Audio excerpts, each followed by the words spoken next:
Εδώ είμαστε. Επιστρέψαμε στο κόκκινο και στη νέα τηλεόραση. Φτιάχνουμε και τα μαλλιά μας παράλληλα. Γιατί σας το έλεγα και χθες, δεν έχω αποφασίσει ακόμα αν θέλω να το μαχρύνω λίγο ή αν θέλω να το κόψω. Οπότε θα υποστείτε κι εσείς όλα αυτά τα σπαστικά που κάνω κατά τη διάρκεια του αέρα κυρίως. Γιατί από τις διαφημίσεις το ξεκινάω, όλα με φτάνει στον αέρα.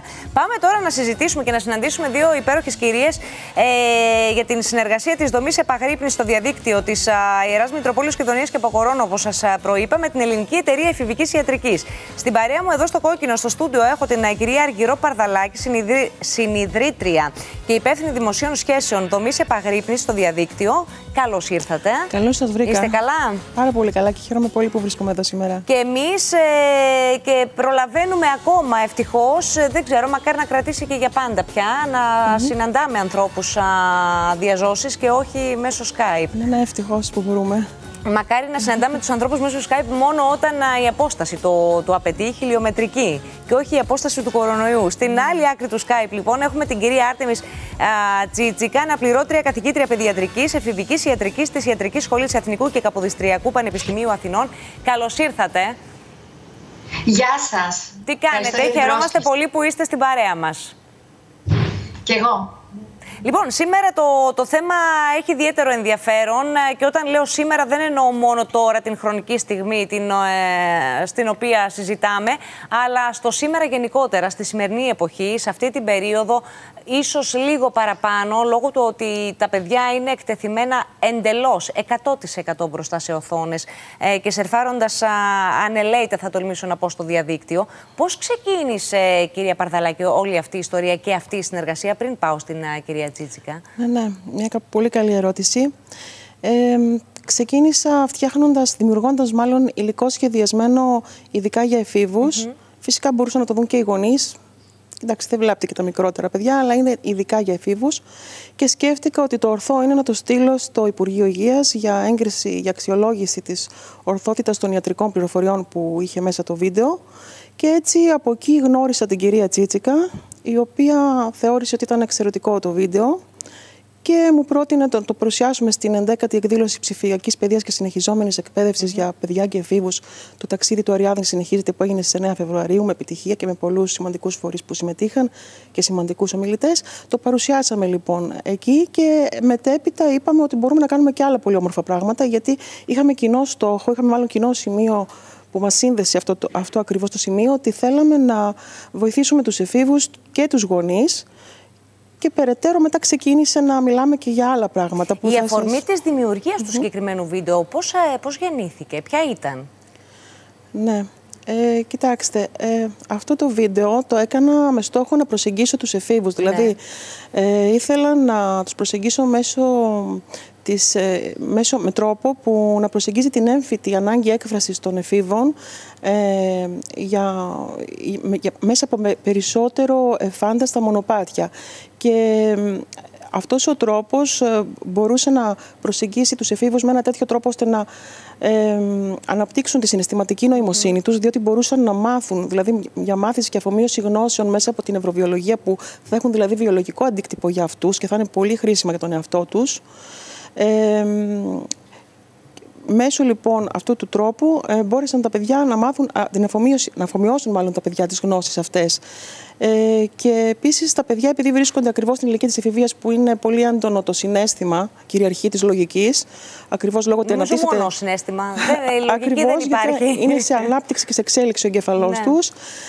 Σκέφτηκα λοιπόν ότι μέσω της χορογραφίας, με θεατρικά στοιχεία, με μουσική, με τις χορεύτριες και όλο αυτό τέλος πάντων που δημιουργήσαμε, σαφώς μπορούσαμε να τους επηρεάσουμε συναισθηματικά και έτσι να επικοινωνηθεί καλύτερα με τους εφήβους, ώστε να μάθουν κάποια πράγματα πολύ χρήσιμα για αυτούς. Κυρία Τσίτσικα, έρχομαι σε εσάς.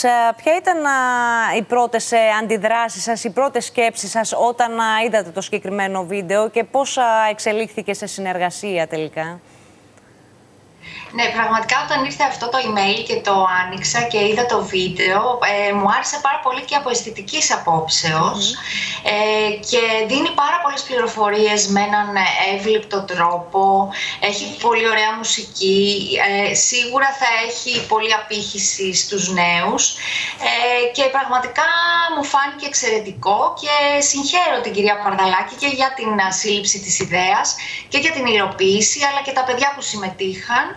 Στη συνέχεια βέβαια ασχολήθηκε η επιστημονική μας ομάδα με την επιστημονική κάλυψη του βίντεο αυτού και το παρουσιάσαμε με πολύ μεγάλη επιτυχία. Άρεσε πάρα πολύ στην εκδήλωση για την ψηφιακή παιδεία που κάναμε την ημέρα ασφάλειας του διαδικτύου και όπως είπε και η κυρία Παρδαλάκη, σκοπεύουμε να συνεχίσουμε να κάνουμε και άλλα τέτοια βιντεάκια, να παρουσιαστεί και στην πλατφόρμα we-knowhow.gr που είναι μια πλατφόρμα που φτιάχτηκε από παιδιά και ανεβάζουν πάρα πολλές δημιουργίες τους, επικοινωνούν, έχουν πάρα πολύ μια ωραία κοινότητα που γεννήθηκε μέσα στην πανδημία και είναι μια δημιουργική έκφραση της τεχνολογίας και πραγματικά είμαστε ενθουσιασμένοι με τη συνεργασία αυτή και θέλουμε πολύ να έχουμε και άλλες δράσεις. Πείτε μου λίγο, ξέρουμε πάνω κάτω και σαν γονείς τις επιπτώσεις που έχει το διαδίκτυο και η κατάχρησή του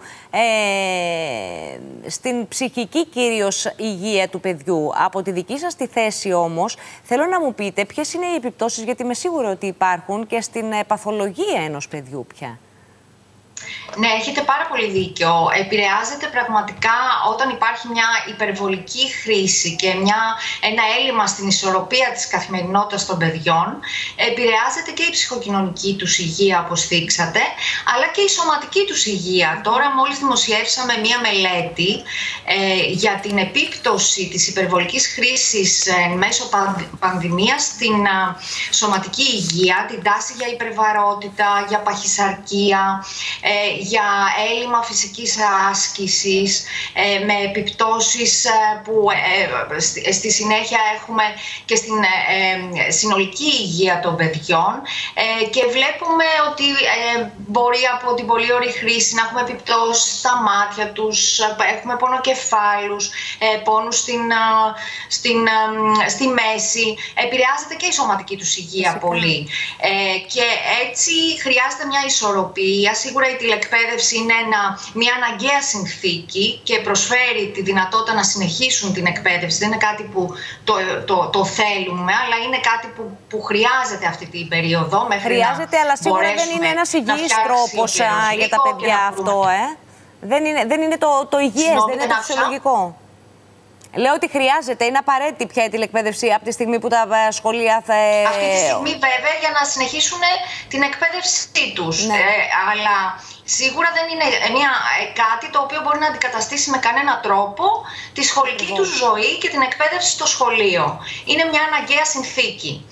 Εκτός όμως από την τηλεκπαίδευση, τα παιδιά βίωσαν μια απώλεια στη ρουτίνα τους, στην καθημερινότητά τους, στα δεδομένα τους και σίγουρα χάσανε την προοπτική τους, το όραμα, την καλή ψυχολογική τους κατάσταση και υπήρξαν συμπεριφορές υψηλού κινδύνου στο διαδίκτυο, υπερβολική χρήση, χρήση ακατάλληλων πληροφοριών και sites, μπορεί να υπήρχαν εκφοβισμός, παρενόχληση, cyberbullying ή πολλά παιδιά παλινδρόμησαν τα παιδιά που είχαν ήδη κάποια δυσκολία, όπως τα παιδιά στο φάσμα του αυτισμού ή τα παιδιά που είχαν διαταραχή ελλειμματικής προσοχής ή τα παιδιά με διαταραχές πρόσληψης τροφής. Κάποιες πληροφορίες που έφτασαν στα αυτιά μου, συγγνώμη που σας διακόπτω, κάποιες πληροφορίες που έφτασαν στα αυτιά μου για παιδιά τα οποία ανέπτυξαν ψυχοσωματικά εξαιτίας της παρατεταμένης έκθεσης στο διαδίκτυο και στον υπολογιστή, ισχύει? Αναπτύχθηκαν κάποιες σωματοποιήσεις, όπως είπατε, και από την ίδια τη φοβία που προκάλεσε η πανδημία. Δηλαδή είχαμε παιδιά που έπλαιναν τόσο συχνά τα χέρια τους που βλέπουμε δερματίτιδες. Επίσης αυτό που είπατε, ότι το άγχος που βιώνουν και το καταθλιπτικό συναίσθημα που μπορεί να αναπτυχθεί τα επηρεάζει ψυχοσωματικά, δηλαδή μπορεί να είχαν σοβαρή αϊπνία, να μην λειτουργούσαν καλά ή να είχαν κοιλιακό πόνο ή να βρίσκουν αφορμή πολλές φορές επίσης να απομακρύνονται από την εκπαιδευτική διαδικασία. Δεν μπορώ να μπω σήμερα, δεν θέλω να ξαναγυρίσω. Και παιδιά που δεν είχαν πριν σχολική άρνηση, βλέπουμε ότι έχουν απομακρυνθεί από την εκπαιδευτική διαδικασία. Υπάρχει και επίσης, περίπτωση άλλο όλοι ένα σημείο που θέλω να θίξω με αυτή την αφορμή, είναι ότι υπήρξαν και περιπτώσεις ενδοοικογενειακής βίας που λόγω του ότι το σχολείο δεν μπορούσε να ανιχνεύσει κάτι τέτοιο και αυτοί που ασκούσαν τη βία, αυτοί που τη δεχόντουσαν, βρισκόντουσαν στον ίδιο χώρο, δεν μπορούσε να γίνει και αναφορά αυτών των κακοποιήσεων, των παραμελήσεων ή ακόμη και σωματικής βίας που γινόταν μέσα στο σπίτι. Και βέβαια υπήρξαν και περιπτώσεις που είχαμε και αποπλάνηση μέσω διαδικτύου, η διαδικτυακή, οι σχέσεις, ο ρομαντισμός, η έκφραση σεξουαλικότητας επηρεάστηκε. Ναι, γιατί πια όλα συμβαίνουν μέσω διαδικτύου, ειδικά την περίοδο. Συγγνώμη, δεν σας άκουσα. Ναι, έλεγα και με την κυρία Παρδαλάκη ότι είναι και μοιραίο αυτό, γιατί όλα πια, όλη η επικοινωνία γίνεται μέσω διαδικτύου. Τα παιδιά πια επικοινωνούν μόνο έτσι. Το τελευταίο πάρα πολύ μεγάλο διάστημα, τον τελευταίο 1 χρόνο σχεδόν. Ναι, ακριβώς. Υπάρχει περίπτωση να αναπτυχθούν αυτοάνοσα εξαιτίας όλης αυτής της κατάστασης, της τόσο στρεσογόνας που έχουν περάσει τα παιδιά? Κοιτάξτε, γενικώς η πρόληψη στο να δημιουργηθούν χρόνιες φλεγμονές, αυτοάνοσα νοσήματα ή άλλες πιο σοβαρές καταστάσεις έχει να κάνει με την ευεξία. Δηλαδή με τη σωστή διατροφή, τη φυσική άσκηση, την καλή ψυχολογία, και αυτή είναι μια ασπίδα έναντι όλων αυτών των χρονίων, της ανάπτυξης χρονίων καταστάσεων. Θα ήταν υπερβολικό βέβαια να πούμε ότι αυτό μπορεί να οδηγήσει σε η κατάσταση, δηλαδή η συνθήκη της πανδημίας, σε άμεση συσχέτιση με τέτοιες παθολογικές καταστάσεις, ωστόσο και σίγουρα είναι κάτι το οποίο θα λήξει. Είμαστε σε μια κατάσταση που περνάμε, δόξα τω Θεώ, βρέθηκε γρήγορα το εμβόλιο, γιατί δεν ξέρω αν θυμάστε, μιλούσαμε ότι οι πρώτοι εμβολιασμοί θα ξεκινούσαν το καλοκαίρι του 2021 και τελικά ξεκίνησαν πριν τα Χριστούγεννα, και πραγματικά αυτό είναι μια ευτυχής έκβαση.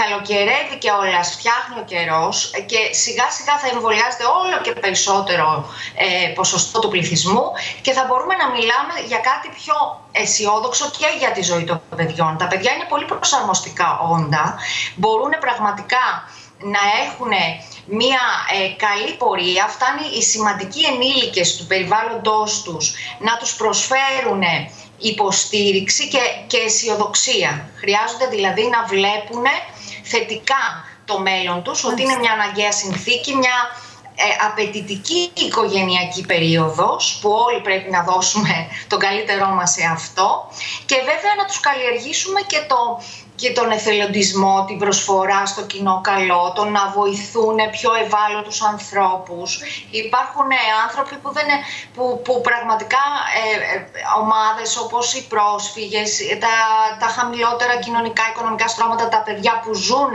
σε άλλες συνθήκες και χρειάζονται την υποστήριξη και τη βοήθειά μας, και οι νέοι πραγματικά, η γενιά Z, όπως παρουσιάσαμε στην εκδήλωσή μας, που το είδε η κυρία Παρδαλάκη, είναι μια πολύ ελπιδοφόρος γενιά και χρειάζεται τη δική μας έμπνευση, να τους εμπνέουμε, να τους εμπλέκουμε σε όλα αυτά που χρειάζεται να αντιμετωπίσουμε, γιατί πραγματικά θα βρεθούμε προθετικών εκπλήξεων που μπορούν πραγματικά να μεγαλουργήσουν.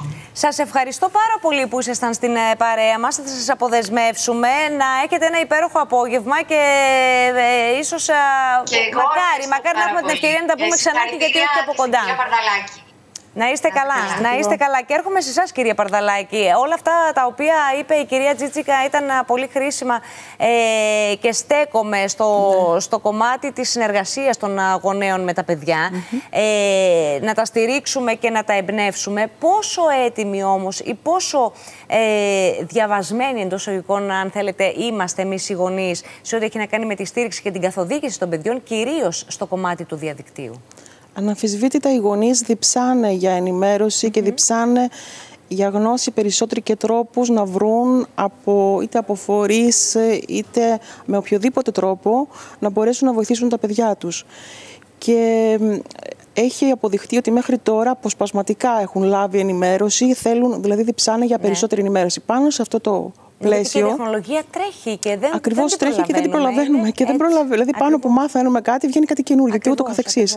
Γι' αυτό το λόγο, λοιπόν, τώρα που θα συνεργαστούμε με την κυρία Τζίτσικα, είπαμε να κάνουμε μια συνεργασία ακριβώς στο κομμάτι αυτό με τις Ακαδημίες Γονέων, από το Α ως το Ω. Όπου εκεί πέρα οι γονείς μπορούν να μάθουν πάρα πολύ χρήσιμα πράγματα με τις διαδικτυακές συναντήσεις που θα γίνονται. Και να οι διαδικτυακές συναντήσεις θα γίνονται εξαιτίας της κατάστασης. Δηλαδή, αν δεν είχαμε τον κορονοϊό, θα μπορούσαν να βρίσκεστε και να γίνονται οι ακαδημίες. Ναι, πάλι θα γινόντουσαν, διότι όπως είπαμε, τρέχει η τεχνολογία και την ακολουθούμε και συνεχώς πρέπει να παίρνουμε νέες γνώσεις πάνω σε αυτό. Εν τω μεταξύ, βεβαίως, όταν είναι με έγκριτους επιστήμονες από την Εφηβική Μονάδα Υγείας ΜΕΗ και από την Ελληνική Εταιρεία Εφηβικής Ιατρικής, με τον τρόπο που διοργανώνονται πλέον τα διοργανώνονται από την Ελληνική Εταιρεία Εφηβικής Ιατρικής. Ξεκίνησαν από την Μονάδα Εφηβικής Υγείας το 2005 και συνεχίζουν. Όπως βλέπετε, έχουν ξεκινήσει από πολύ παλαιότερα και γίνονται. Απλά τώρα με την περίπτωση που έχουμε τώρα τον κορονοϊό είναι πολύ επίκαιρες θα λέγαμε. Βέβαια περιλαμβάνουν πολλά θέματα για την υγεία των παιδιών και βοηθάνε πάρα πολύ τους γονείς.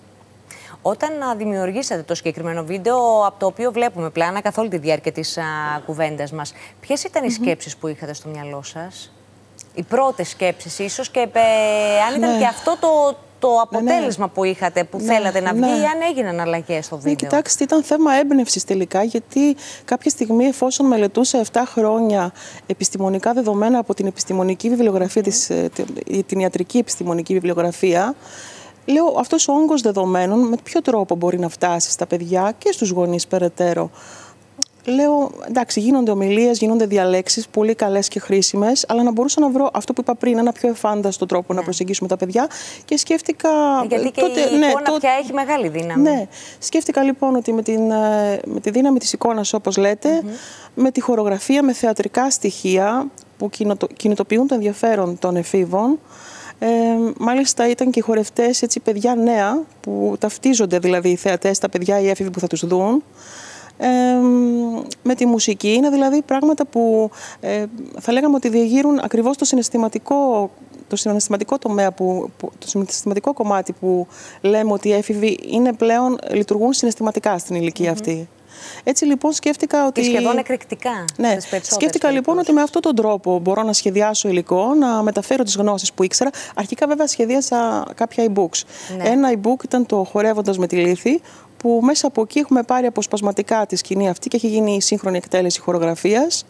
Και συνέβαλαν σε αυτό και τους ευχαριστώ πάρα πολύ δημοσίως, πρέπει να το πω, η Σχολή Έκφρασης, που χόρεψαν εθελοντικά τα παιδιά να είναι καλά. Ο Γιώργος, η Στελίνα, η Τζίνα, να με συγχωρείς, τώρα έχω ξεχάσει το όνομα. Δεν πειράζει, σε όλα τα παιδιά εμείς τα στείλουμε. Ναι, έχει ένα πολύ ωραίο χαϊδευτικό όνομα, τέλος πάντων. Λοιπόν, ποιες ήταν οι μεγαλύτερες δυσκολίες που αντιμετωπίσατε μέχρι να ολοκληρωθεί το συγκεκριμένο βίντεο? Κοιτάξτε, εξ ολοκλήρου μπορώ να πω ότι το έκανα μόνιμο όλο αυτό. Βέβαια το έκανα πολύ κέφι και χαρά. Και, δηλαδή, ικανοποίηση, παρόλο που κουραζόμουν πάρα πολύ, και πρέπει να την ικανοποίηση ότι καταφέρνω κάτι που μου αρέσει τόσο πολύ, γι' αυτό μπόρεσα και το έκανα. Σαφώς, βέβαια, συνεργάστηκα και με επαγγελματία σκηνοθέτη, τον Γιώργο Πανταζή. Την αγάπη μας επίσης, υπερταλαντούχος και υπέροχος. Ναι, πραγματικά και σαν χαρακτήρας υπέροχος και καταπληκτικός επαγγελματίας. Και έχει κάνει και πολλές δουλειές, οπότε πλέον ήμουν σε καλά χέρια για να μπορέσουμε να το στήσουμε. Θα έλεγα ότι με τη συμβολή του τα παιδιά έδωσαν τον καλύτερό τους σε αυτό. Κάνανε πολλές πρόβες. Είναι και ο ίδιος παιδί, γι' αυτό. είναι πολύ κοντά στην εφηβεία. Ο Γιώργος είναι αιώνιος έφηβος και έχει και παιδιά στην εφηβεία, οπότε και σαν πατέρας θα μπορούσε να το προσεγγίσει όμορφα. Ακριβώς. Και κάνανε πολλές πρόβες για να βγάλουν το 100% του εαυτού τους τα παιδιά. Μετά στη μουσική μας βοήθησε ο Πάρης ο Ιωνίδης, που και αυτός ήταν χορηγός. Πολύ αξιόλογος, είναι στη Θεσσαλονίκη, τον χαιρετώ αν μας βλέπει.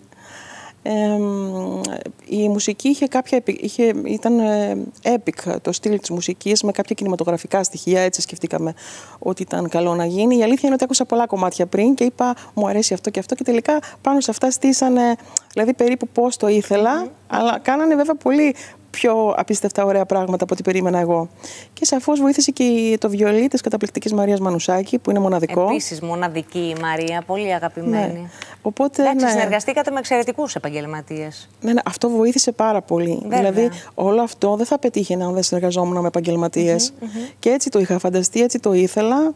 Και παρόλο που συνάντησα εμπόδια στην αρχή για να γίνει, τελικά προσπέρασε. Είναι το κάθε εμπόδιο και καλό. Κάθε εμπόδιο και καλό. Ο δρόμος που είχε εμπόδια μέχρι να φτάσουμε, ο δρόμος του συγκεκριμένου βίντεο, της συγκεκριμένης δουλειάς, τώρα που λίγο κάπως πήγαν στην άκρη τα εμπόδια, και παρά το γεγονός ότι μιλάμε για μια δύσκολη περίοδο, που όμως την τεχνολογία την έχουμε με το μέρος μας, κακά τα ψέματα. Θα βρει το δρόμο να ταξιδέψει και να σπάσει τα σύνορα της χώρας? Ναι. Μια πολύ καλή ερώτηση. Γιατί πραγματικά με το συγκεκριμένο βίντεο θα ανεβεί στην πλατφόρμα weknowhow.gr, όπου ακολουθείται από 15.000 έφηβους. Και εκεί βέβαια είναι μια πλατφόρμα που είναι από εφήβους για εφήβους, όπως το ανέφερε προηγουμένως και η κυρία Τζίτσικα, και δεν είναι πλέον μόνο με τη φωτογραφία όπως είναι το Instagram. Δηλαδή οι έφηβοι ανταλλάζουν γνώμες, απόψεις, ανεβάζουν βίντεο, κάνουν οι ίδιοι βίντεο, δηλαδή παίρνουν το ρόλο του δημοσιογράφου. Γενικά μπορούν να κάνουν πάρα πολλά πράγματα οι ίδιοι έφηβοι με αυτό.